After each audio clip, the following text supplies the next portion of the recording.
So it's a little, what I'm going to say is a little radical, which you would have figured out already by my comments. I think the only way forward in this will be the suitability or the full fiduciary system in which if we use Kate's three intersecting circles, we would put suitability as the frame and the other two, which is aligning of interests and the first one was the disclosure. They all will form parts of that overall overarching schema of suitability. And that's the way the world is already moving. The UK through RDR. Australia has it happened or it's going to happen next year? 2013, okay, so there's an error there. US is a special case. The regulators have been shown to be weak.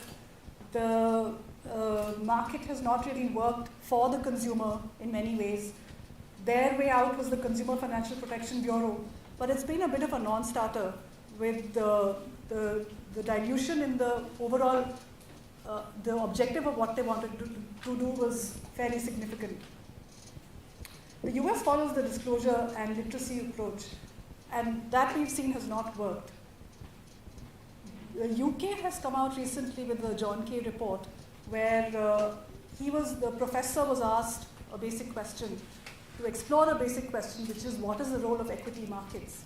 And finally, I think the conclusion that he drew was that you need a fiduciary system. You need to push the burden onto the seller of the financial product rather than the person who's buying. India has had an interesting story in this. So you've had UK and Australia after 2008 worked it out. US is still fighting. We've had a bit of ambiguity between regulators and thought on what we want to do with this. You had mutual funds going ahead with their no-load structure. The NPS structure was inherently good, but it couldn't compete in a market which had very different commission structures amongst products. And again, the ambivalence of an overarching thought in the in the Ministry of Finance kind of harmed the growth of a single approach. If we were to rewrite the rules, we would have overall fiduciary system, and it would really work if there was it's a three-part market, where the first part, you look at product structure. So you clean up product structures, you align incentives, and then you come to a system where the fiduciary actually works. So the criticism of the fiduciary system has been that the regulatory cost is too high. So if you tell the seller, if the onus is completely on the seller, the cost of regulation becomes too high. I'm proposing that if we were to do two things before that, so there's a road to this suitability, where if you clean up product structures and you align incentives, then you've taken away 80% of the conflict which goes into the system. Once you've done that, it is much easier to implement a fiduciary system, the suitability system. So it's a three-part system. The product structure is clean. What do I mean by clean? You have costs and benefits which are easy to see. The problem with a lot of financial products is the costs are ambiguous. I had a conversation with a financial planner in the UK, and I asked him, I was comparing Indian mutual funds with UK mutual funds, and there is no clear answer on the regulatory caps on costs on certain kinds of funds. So it's even in the UK, the transparency of the product is not so clear yet. But if you get the costs and benefits easy to see, you can come to the comparison of the product. What would help a person understand the product better? If he can compare between different products. And why do we want, who do we want this information for? Again, coming back to the point I made earlier, we don't want it really for the consumer, but more for the analysts, the people who are the advisors, and some of us in the media who can do these numbers. Clear benchmarks is again another basic requirement of a clean product structure, portfolio disclosure, and portability of the product without too much cost.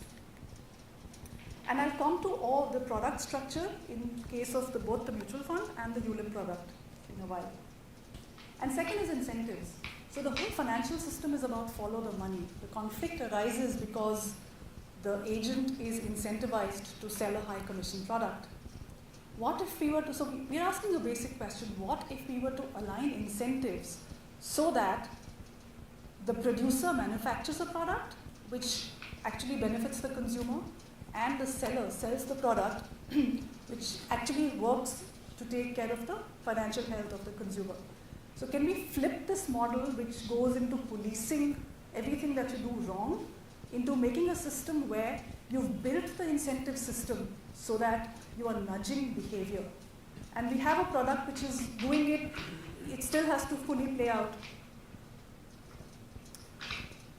which is this no loads trade commission model, and I'm going to use investment products here, where we are saying that the product has no upfront commission embedded in the at that point of sale, and the only way that the person who's selling will make money is through trail commission.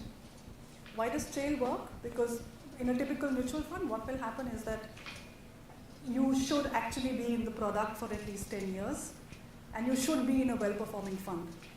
How will that help? Why would it? The distributor would make money if you stay the product for 10 years and your AUM grows, because trail is sitting on your assets under management. So he tends to make money if your assets grow and you push increasing amounts of your savings into funds that he manages. The trail will actually help him to service you over the long term. So when you align incentives using trail commissions, you've aligned the interests of the producer, the seller, and the consumer all on one page. It's going to be a caveat seller. You have to look after the interests of the buyer. And the first two steps, which is clean product structures and aligning of incentives, will take away 80% of the conflict of the seller of the product and move you to a system where the regulatory cost may not be so high. I'll take two case studies, one of the ULIP market in India and the other mutual fund. In the ULIP, in the insurance case, I don't think many people know, but the total estimated loss to investors is 5 trillion rupees over the last 6 years. 5 lakh crore has been lost in terms of lapsed policies. I'll describe in a bit what a lapsed policy is, but 5 trillion rupees has been lost over the last 6 years, and this is a base level figure. I think it's going to be much higher. The problem, I cannot estimate it because the regulator gives us no handle on calculating what is a lapsed ULIP. So I have that number for traditional policies, but I don't have that number for a ULIP. So why did ULIP become such a problem? So LIC sold traditional products, which is basically money back and endowment products, which is that you pay premiums over a period of 10 to 15 years, at the end of which you get a corpus back. Why did conflict not arise in that? The sales were done by your community, local uncle, some neighbor, and his interest was aligned with yours because he was sitting there, he was part of the community, and he was selling a product where he knew, you knew it was a long-term product, he knew, and he was servicing you for 15 years. Privatization happened in 2000, and they wanted a transparent product. So they got a market-linked product called the unit-linked insurance plan, which is essentially a mutual fund, and had a small crust of insurance, life insurance sitting on it. And at that point, the regulator did not think it through. And the rules which governed this traditional product, which was money back, long term, got pushed onto this new market-linked product. And that was a complete disaster. What year was the first one? The ULIP? It would have been 2003. I'm not sure. Around that time, 2002, 2003, the first ULIP would have come out. So when I talk about clean product structures or product structures moving behavior of producers, sellers, and buyers, we have to look at the ULIP as a textbook case of what not to do. A lapsed policy is a policy which dies in the first year. After the first premium has been paid, the consumer never comes back. So that's lapsed. Year 2, it doesn't come back. After year 3, a little bit of value accumulates. And I'm talking of this situation before 2010. because something happened in 2010. So the ULIP was a trap, and there were 4 product design features which made it into a trap. There were multiple charges bundled into the product.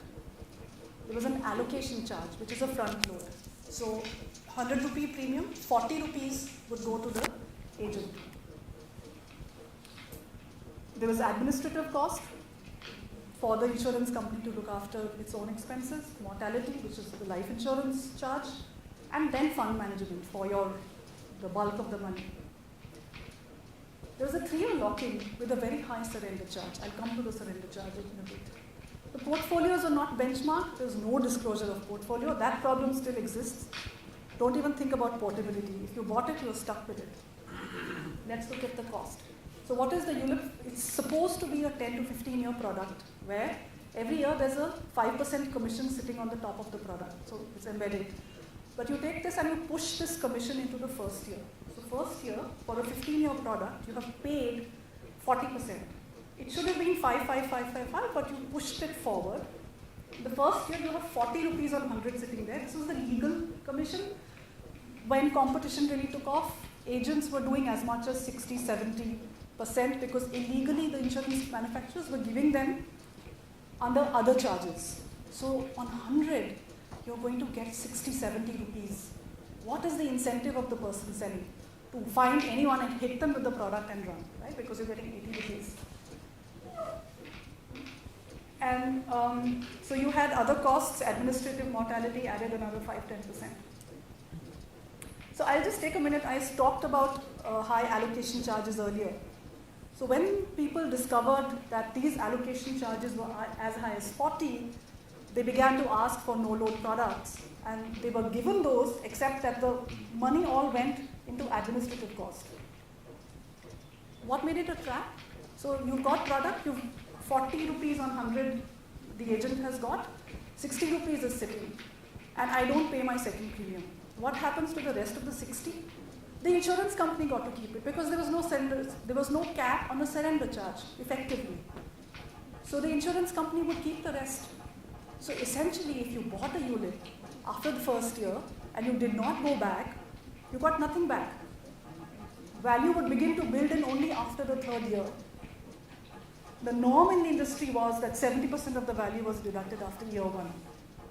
Most investors lost almost everything, which is why the lapsation rates were high. Yeah. You say almost everything, and then you say 70. Why? Because 70 is still not 100. 70 is still not 100. There were companies who took 100 away, and there were other charges. There were other charges also. So you've paid 40. There's admin cost. There's mortality cost. And from whatever is left, 70% of that they're taking away. You may get a few thousand rupees back out of it. Does this work? I am a bit confused about this. You go to this insurance company or whatever institution. Your neighbor comes to you. Your neighbor comes and says, here's this great product.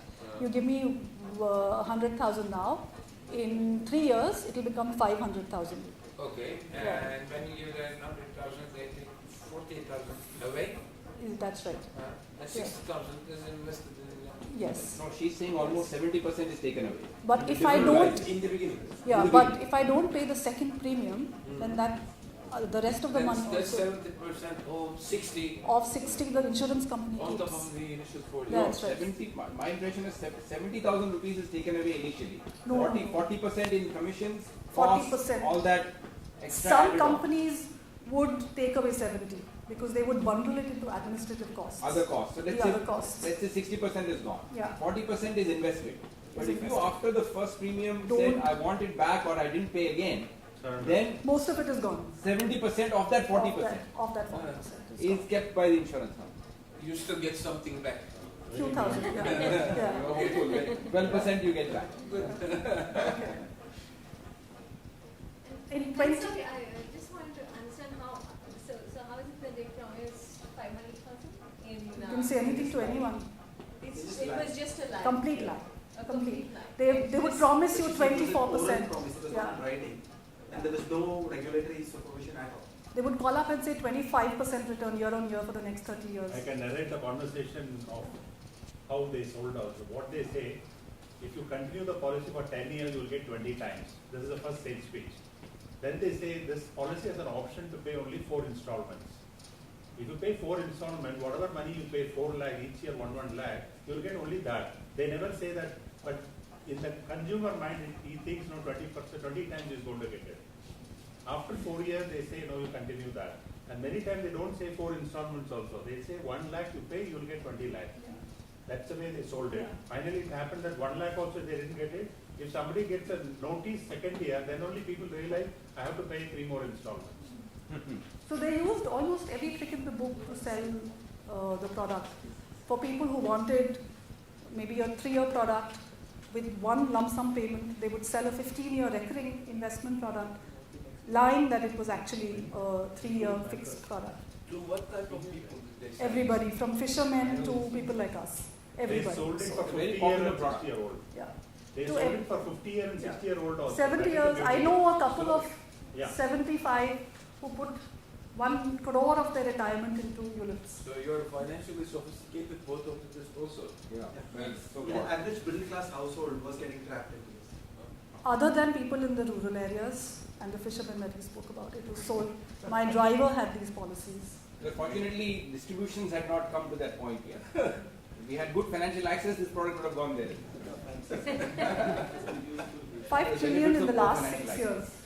I will deduct it from the time, all the time he spent, I will deduct from that. Okay, so this is some data that my reporter crunched. We published this in Mint. Policies that died. This is data I think for 11, 12. And Birla Sun Life 72% died. ICICI Prudential Died as policy lapsed. lapsed after year 1. Year 1 So if lapsation. you use the word died, you get more readers reading it. Yeah. and then we looked at, Year 2 lapsation as well. sorry, Would there not be a year 2 lapsation? it's so difficult to catch insurance by the neck. You really, so you do year 1 lapse, or do you do year 2 lapse, or do you look at the data year Suppose 3? you find RTIs with IRDA, could we extract this? I'm sure we can. Yeah. That should Should be be very confidential information. But No public money has gone into it. No, so one of the views was, should there not be a product recall on ULIP? My question, which I've been asking through my column, look, this was a trap, you realized it in 2010, you reworked the rules. People have mad. That's all the right. poor people That's who stole right. money. That's right.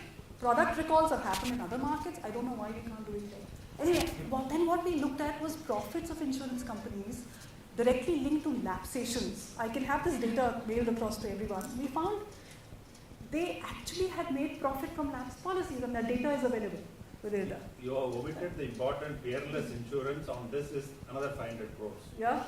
500 crores.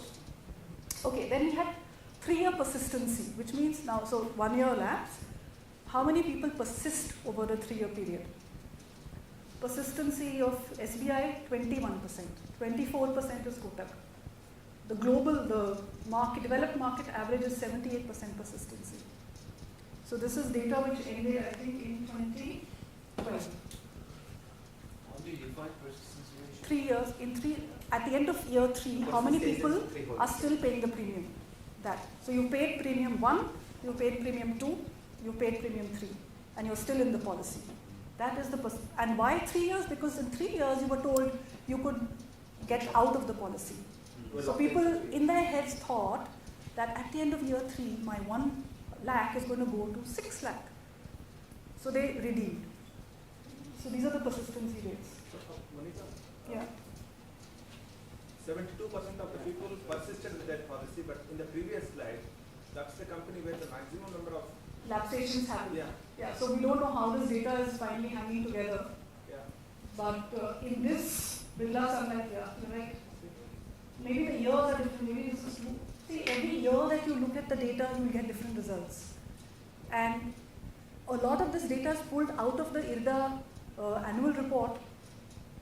It is so difficult to get a handle on insurance There are data. umpteen definitions of persistency ratio. There was no definition of persistency. There are umpteen definitions. Each company defines them. So the insurance regulator himself did not have definitions of persistency. So when actually my reporter would call up, actually the regulator would begin to think about some of take these it on things. fixed basis, some take it on reducing basis. So the three They ignore the cancel policies. This is the biggest scam that Indian retail investor has had. CAG will. But that is something I will look at and come back to you. This CAG 72, will take there's a this. contradiction there, right? So SEBI said, capital market regulator said that you were actually selling a mutual fund in the garb of insurance, told 14 companies, insurance companies, you cannot sell. There was an ugly spat in the market. The government came in and ruled that the insurance regulator will actually regulate, but also told the insurance regulator that you need to clean up your act. Mr. Harinarayan is probably the only regulator who began on the side of the industry and then flipped over. Doc knows that. And is now completely on the side of the investor. So he understood at some point that the industry is playing him. And ever since 2010, he's actually done a lot of things to clean this product up. So the new ULIP guidelines came in June 2010. By September, in 3 months, the industry had new products in the market. And these products, okay, so you get a cleanup, and then you get a newspaper saying, new ULIP rules rob market of insurance. Because obviously the insurance premiums are going to fall because of the new rules. So you want to kill yourself or the reporter or somebody else because it hasn't robbed the market of insurance. It's actually getting stability into the system.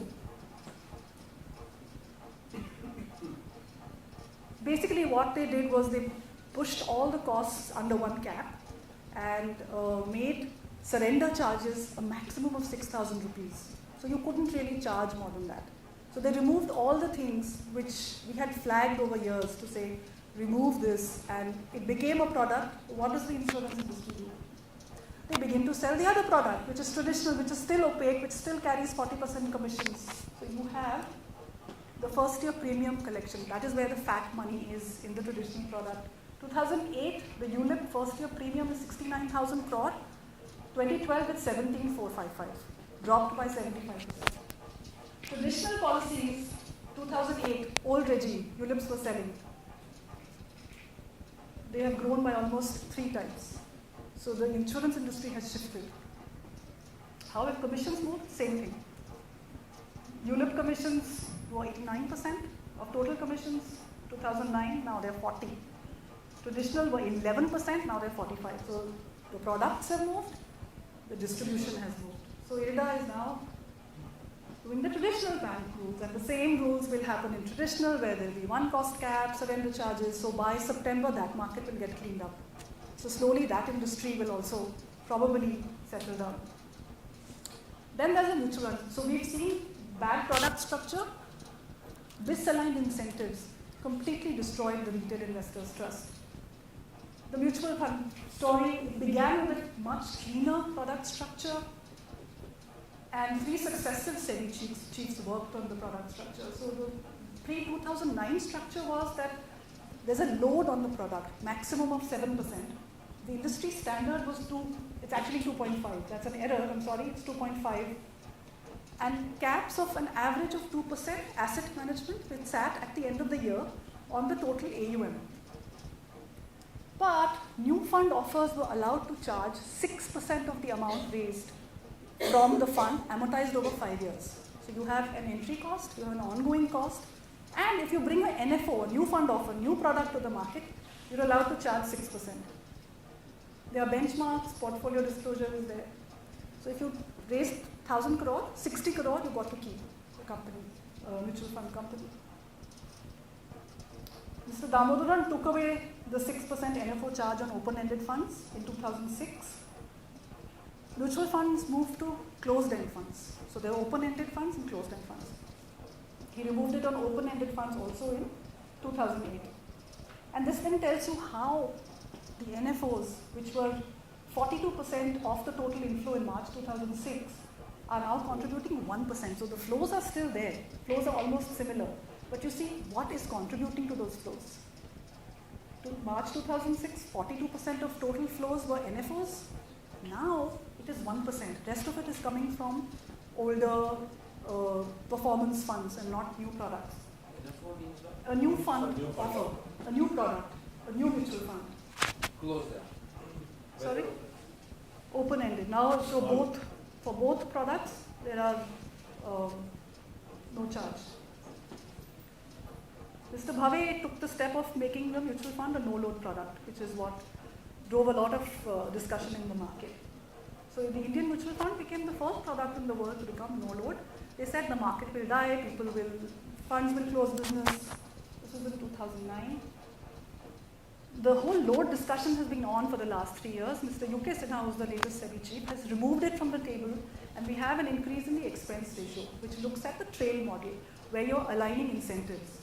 So 3 successive capital market regulators have actually worked on this, where the mutual fund now has a structure which is transparent, costs sit on one end of the product, and there's disclosure of the portfolio, there are benchmarks, and there's portability because after 1 year in an equity fund, if you move to another fund, there is no charge. So there was a distributor survey. So these changes began in 2006, where till that time they said that 10 rupee NAV is better than a 30 rupee NAV because you've got it's cheaper. They would push new funds. This is a 2001 mystery shopping survey done by SEBI. The results showed that 80% said you should only invest in 1 to 5 schemes. The more you diversify, the worse it is. 82% said that NFO at 10 rupees is not cheaper, which is the right message to give. 91% said that sectoral funds are riskier. All the distributors said that systematic investment plan, recurring investment plans are better. 92% did not push for needless redemption. So you looked at the product structure and incentives to say that these two, if you clean these two up, the sellers pretty much will behave in a manner which is good for them, good for the consumers, and whatever little bit is left. So there is still churning happening in funds, which is basically being done by banks. So the bank distributors are still churning. The minute the fiduciary comes in, that will also stop. So there is money coming in, but most of it gets churned. And that, again, I come back to the original point that in the overall grid of suitability, you need to take the first 2 steps of a clean product structure and aligning of incentives to make this thing work. That's it.